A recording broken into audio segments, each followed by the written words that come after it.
What's up, guys? Welcome back to the channel. Barcelona have just defeated Young Boys 5-0 at Montjuic. 5-0. I am so proud of this team, man. This team just continues to show that they don't get down on themselves. They don't lose their confidence. Barcelona, after a loss this season, 5-1 against Villarreal, 5-0 against Young Boys today. Finally, they get their first 3 points of this new UCL campaign, which is imperative. But yeah, this team knows how to respond after a loss. That is the one thing that I learned today from Barcelona. This team responds after a loss. After a loss, you can book it Barca or scoring 5 goals. Both times they've lost. Against Monaco, Villarreal 5-1. The very next game. Against Osasuna, they lost. Today, 5 goals. 5-0. This team, I mean, mentally, they're as strong as any team in Europe right now. And their confidence and the way that they play on the pitch, it's there, man. This team plays with a confidence, with a bravado about them, with a swagger that I haven't seen a Barca team play with in a really, really long time. And it comes down to the manager and those players, man, because they execute his game plan to perfection. And again, today, Barca, I understand people are going to say, oh, they beat Young Boys. They're a terrible team. Yes, but they didn't just beat Young Boys. They spanked Young Boys.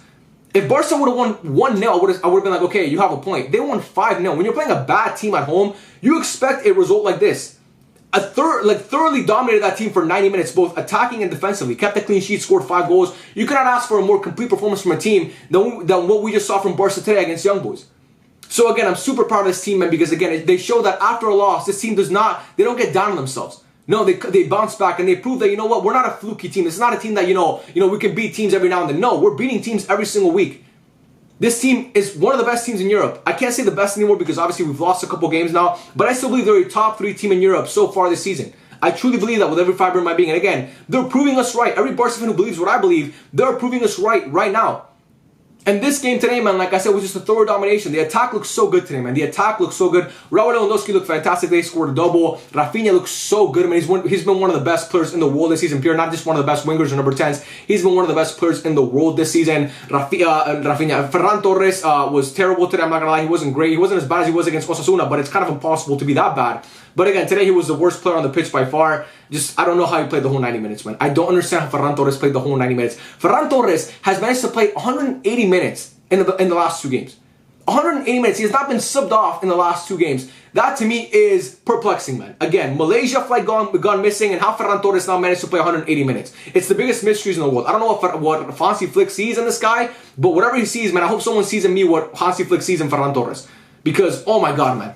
God, like how he played 180 minutes, I don't know. And again, he wasn't terrible today, but he was the worst player on the pitch by far. And if you think otherwise, you didn't watch the game. He was by far the worst player on the pitch. Lamine Yamal was fantastic today, man. Lamine Yamal was so good today. Didn't get a goal and assist, but he was imperative in that first goal that Barca scored, playing that ball in behind to Rafinha, and then Rafinha plays that ball to Lewandowski. I think Rafinha was trying to shoot on goal there. I don't think he was trying to pass. I don't even think he sees Lewandowski at the back post. But whatever he was trying to do, he plays that ball. It crosses the face of goal, and Lewandowski's right there at the back post to put it away. And yeah, man, that was the first goal of the game. Second goal of the game comes courtesy of Rafinha. You know, he got a goal and an assist today. And that goal for me was all Pedri. What Pedri does in that little turn, man, to get away from the defender and then shoot on goal. Obviously, the keeper makes a great save, but that shot in that turn, I mean, he makes space for himself in such a creative way. And he was fantastic today, man. But yeah, again, like I said, he shoots on goal. Rafinha's right there to put it away. Kind of like a tap-in, like a rebound goal. But still, you take those. The third goal of the game comes courtesy of Iñigo Martinez, bro.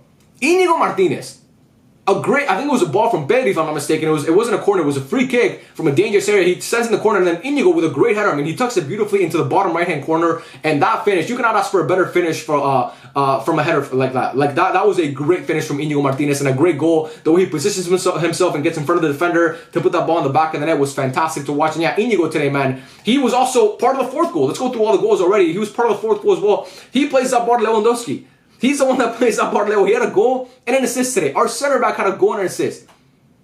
Amazing. And then Leo, obviously, it's a tap-in right there for him. I mean, it just falls to him right there, and he scores it, obviously. And then the 5th goal was a beautiful own goal by I think by Camara, the Young Boys player, which, again, you don't hate to see that, but it is sad to see because they're already down 4-0, and for him to score that own goal, it's really, really unfortunate for him. But yeah, man, those were the goals that we saw today. Like I said, I think the best goal of the night for me was probably Lewandowski's goal, just because it was such a well-worked goal. I mean, it was such a team goal. The way that the ball was moving in that goal was just so rapid, and it was just beautiful. It's Hansi Flick ball, man. Verticality, quick movement, player movement. I mean, it was beautiful to watch today. The goals, the players, the fluidity of the attack, everything, man. The midfield played so well. The midfield played so well today. Pedri and Marc Gasol were fantastic today. But I really want to shout out Pedri today because this guy is fucking ridiculous, man. He's a phenom. He's been amazing this season. I don't know what Hansi Flick said to Pedri when he first became the manager, but whatever he said, I mean, it worked. Because Pedri was great under Xavi, but he seems to be unlocking this new level under Hansi Flick. And we all wanted to see Pedri this year play more advanced, play like as a 10. He's playing deeper this year now. He's not playing like kind of in a double pivot because when him and Casado are together, which is most of the time, he does tend to drift a little bit forward as he should. So again, he's not really in a double pivot, but he is playing deeper than what he usually is because Rafinha is occupying that, that space closer to the final third. And he's still controlling games. He's still doing everything that we see Pedri do when he's closer to the goal. Again, this guy... He was tracking back. I mean, he's tracking back. He made a huge tackle, I think, in the second half. He's played like his elegance on the ball, his like everything about Pedri is so fantastic to watch, man. He's really a generational talent. We can see Pedri stay healthy for the whole season. Europe is in trouble, man, because this guy, when he's healthy, he's in the conversation for best midfielder in the world. He's in the conversation for best midfielder in the world. I think he was fantastic today. Like I said, that move that he makes for that second goal, that Barca scored, the Rafinha goal, it was all Pedri, man. It was all Pedri. And he had so many plays where he was just like toying with defenders, getting in and out of tight spaces. It was just fantastic to watch, man. We're truly blessed as Barca fans to be able to call Pedri our player, man. We are, because he's fantastic. And once this team gets all their players back, man, we're going to be fucking dangerous. We're already dangerous. We've only lost 2 games this whole season and we're scoring goals for fun. Just watch until this team gets all their players back, man. Just watch. Just wait, man. Just wait till Lamine comes back. Frankie de Jong came back today. Let's talk about the back line as well before we actually get into like more things that I want to talk about. I want to, just talk about every position or like every part of the pitch. We talked about the attack. Like I said, I thought the attack was good, amazing actually. Rafinha, Lewandowski, and Lamine were all fantastic. I don't think Ferran was great, but again, that's just normal Ferran for you. The midfield, like I said, Pedri was fantastic. Marc Casado continues to show that he is definitely Barca quality. I mean, we all knew that already, but he just continued to prove it because he's been so good, man. He's been so good since he was asked to start since Bernal got hurt. He's been nothing but amazing. I don't want to say we don't miss Bernal because we definitely miss Bernal, but it's been hard to miss Bernal when you're watching Casado put in the performances that he's putting on so far this season. He's been fantastic. They're controlling the game from deep. I mean, the guy has his passing range, his ball movement, his progressions. I mean, he can carry the ball forward. Off the ball, he's been a lot better as well. He's looked a lot better off the ball than he did in the preseason as well, so I'm really happy about that because in the preseason, what I was skeptical about with Marc Casado was his off the ball. How he could hold up with these big physical players. Not like, because when you're playing in preseason, it's different. When you're playing in the actual games, it's a lot more physical, and we're seeing he can handle it, man. He can handle it off the ball. He's been fantastic, like I said. He's intercepting balls. He's doing everything that you want a DM to do. And again, he's not the biggest guy, but his heart is huge. He has a heart of a lion. To not like, it sounds corny, but it's true. And he's been amazing. Like I said, the back line, Iñigo, I've already shouted him out today. Been one of the best. I mean, obviously, like I said, had a goal and an assist for a center back. Is fantastic, and he's honestly been one of the best. I don't want to say best center backs in Europe because someone said that in my chat, and I don't want to make it sound like I'm stealing their take because that is not a bad point. Do I think he's been one of the best center backs in Europe? It's kind of, I don't know, because it's kind of hard for me to say that Iñigo Martinez is one of the best center backs in Europe. But I'm for him, man. He's been amazing. He had a couple bad games this season, but other than that, bro, what the fuck am I saying? Other than that, he's been nothing short of extraordinary. Honestly, he's been so good. And I want to give props to Iñigo because he's fucking amazing. I thought Koundé today had a really good game as well, both defensively and going forward. Was doing a lot going forward in that first half on the right hand side. And his connection with Lamine Yamal seems to be getting a lot better. So I'm proud of Koundé. I think he's playing really well. Obviously, we know how good Koundé is. I don't have to shout him out too much. He's one of the best right backs, if not the best right back. Definitely defensive right back in the world. I thought Kuwarsi had a good game as well. I thought Balde looked sharp today, man. I thought Balde looked really sharp today. I thought he had a great game. I thought Balde had a really good game today. Going forward and defensively, he seems to be he's found a new level under Hansi Flick as well. He's back to being the Balde that we saw when Barcelona won the league. Now, his crossing is still a little bit suspect. He doesn't really send in the best crosses. I mean, out of the 10 crosses, let's just say he sends in a game, maybe 2 of them are actually good. But again, his ability going forward, his how prolific he is going forward, and also defensively he's been a lot better. You can't replace that with anything else. So again, Barca, I'm happy that Balde's playing well. Iñaki today didn't have much to do because Young Boys barely had a shot on goal,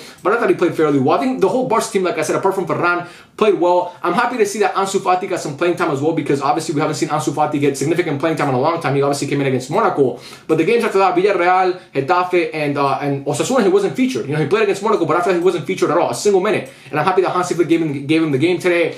It was weird because Hansi Flick brought off like Lewandowski, and he also brought off Kuwarsi, and then he brought on Ansu Fati. So that was kind of weird because I didn't know what he was trying to play there. But again, I think Ansu, when he played well. He played a great ball behind the Rafinha in that second half. So again, he's showing flashes, man. You could tell that he doesn't have that same confidence that he once had because the injuries and all this stuff has probably gotten to his head, right? And that's normal because he is a human being.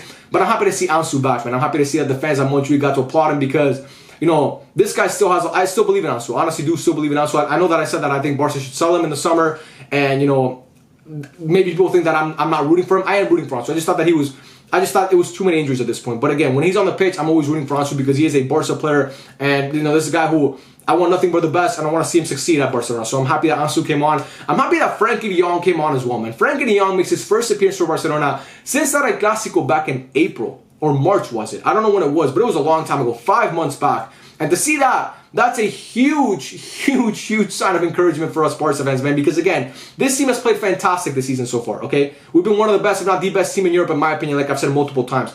This team can get to a different level with Frenkie de Jong. With Dani Olmo, Gavi, and Christensen and Araujo, this team's going to be fucking gross. Just wait till like January, February, man. This team is going to be gross. I cannot wait. But with Frenkie de Jong, he's such a unique player, and I think he can provide a lot for this Hansi Flick system. And today when he came in, I thought he looked good. And again, he didn't do anything spectacular because he's just kind of easing his way back into things.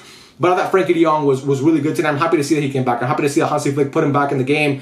I would have probably not played Frenkie de Jong until after the international break because I don't see the point in playing him because we have, you know, this game was already over by the time he came in. And then we have Alaves on Sunday, which should be a win for Barca. But still, Hansi Flick put him in today, and I'm happy because we got to see Frenkie de Jong finally on the pitch for Barca after a couple weeks back, thinking that we weren't going to see him until fucking December. To see him in October, I mean early October, October 1st, is a great sign for us Barca fans because it means that the team is finally getting back to being healthy.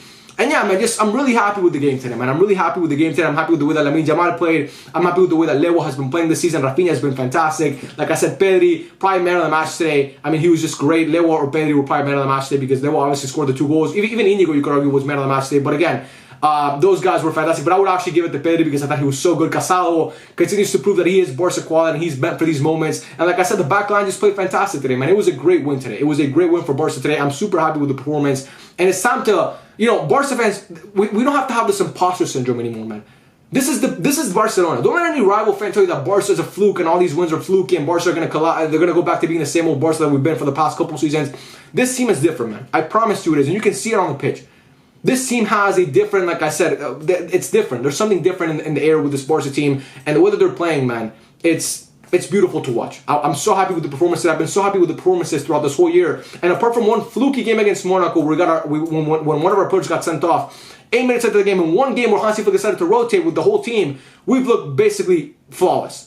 Again, those 2 games, there's reasons why we played so poorly in those games. One, we had a heavily rotated team against Osasuna, and one, our player got sent off in the 8th minute against Monaco. Those 2 games, the 2 that we've lost, there's reasons why we lost those games. You can point to something and say that's why we lost. It's not like we got thoroughly outplayed. I mean, we did get outplayed, but it was because it was for a reason. But when Barca have a good team, when you have Rafinha, when you have Lamine Yamal, when you have Lewandowski starting, this team's not going to lose. And again, we've done all this with having probably the worst injury crisis in Europe. I'm not even going to name the players, but you guys know who Barca are missing right now. So I'm super happy with this performance today, man. I'm super, super happy. Iñigo with a goal and assist, Lewandowski with a double, just everything, just great way to, you know, watch the first day of UCL matches. Tomorrow I can just watch and chill, man. I don't have to worry. I don't have to be mad that Barca dropped points. Now tomorrow I can just watch the games and be like, you know what, my team already won. I'm happy. So again, happy for Barca. We won 5. That they won 5-0 today. I'm not a part of the team. You're not part of the team, buddy. I'm happy that Barca won 5-0 today. And yeah, man, now we move on to Alaves on Sunday, the last game before the international break. And after that, man, it comes one of the toughest stretches of the season. Real Madrid and Bayern Munich and also Sevilla. So we got to be ready for that. But I have no doubt that Barca can win all 3 of those games. I have no doubt that Barca can win all 3 of those games. And I have no doubt that this team can do real damage, not in Europe and in the league this season. I think they're going to win the league, and I think they can do real damage in Europe this season. And I'm talking about win the whole thing. I'm not getting ahead of myself. I know I might be getting ahead of myself, but I don't mean to. But I believe with this Barca team. So yeah, that's my opinion, man. You guys let me know what you think in the comment section down below. Who is your man of the match? What do you think of this game as a whole? Do you think Barca played? I mean, there's no way you think Barca played bad, but what do you think of Barca's performance? And yeah, man, let me know down there. I love every single one of you. Thank you to everybody who came out to the stream. We had a great stream today. I appreciate you all. And yeah, man, I'll catch you guys in the next one. Peace out.